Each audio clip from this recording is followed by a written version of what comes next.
It's finally upon us, Festival of the Lost. Halloween is literally around the corner, and Bungie has done a TWID basically going over a couple things about it. So just reading through the TWID, we basically have a new edition, which I wish I could say it was quote-unquote new. It's not really new at all. It's just Legend Haunted Sectors. So basically their revelation to making this better was to give us legendary lost sectors which already exist in the game. Yeah, okay.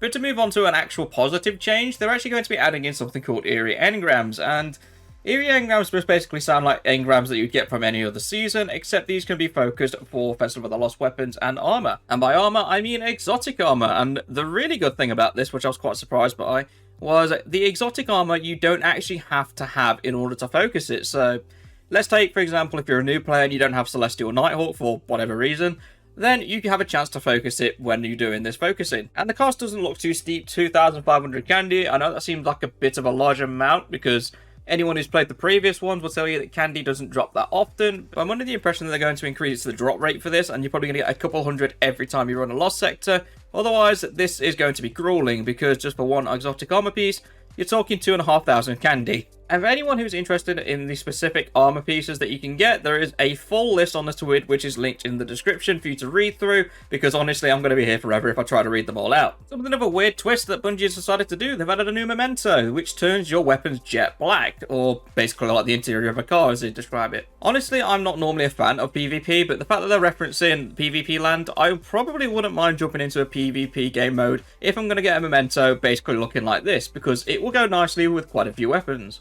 And of course, we have this image that is also on the TWID that is basically showing us a sneak peek of the armor sets and what they're going to look like. And they actually look pretty sleek and very haunted looking for the first time in a while. Like, I like the dinosaur set that we had previously, but its charm kind of fell off towards the end of Festival of the Lost. These armor pieces seem like they could actually be quite good additions to any set that you make up in the future. Like, I could genuinely see somebody pairing this stuff up with the Root of Nightmares raid armor, because those two will seem to flow quite well. But despite the somewhat positive news, I'm just going to be a realist again. We are basically going to have a rinse and repeat of last year's Festival of the Lost, with pretty much very minimal additions yet again.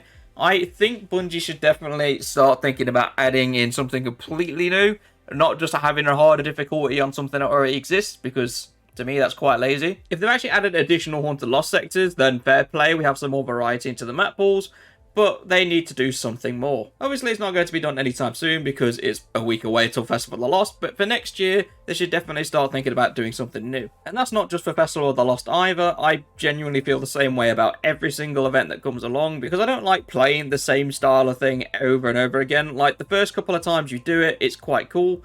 Then it just starts getting really repetitive and you start debating on if you actually want to play it. And last note from me, don't buy the event pass, it's a complete waste of money. I don't understand why people buy it just for a shader, because that is literally the only unique thing that appears, and the shader might actually appear later down the line for Bright Dust anyway, so you never know. There's just no point in buying them. That's everything from me. Thank you very much for watching, and I shall see you all in the next video.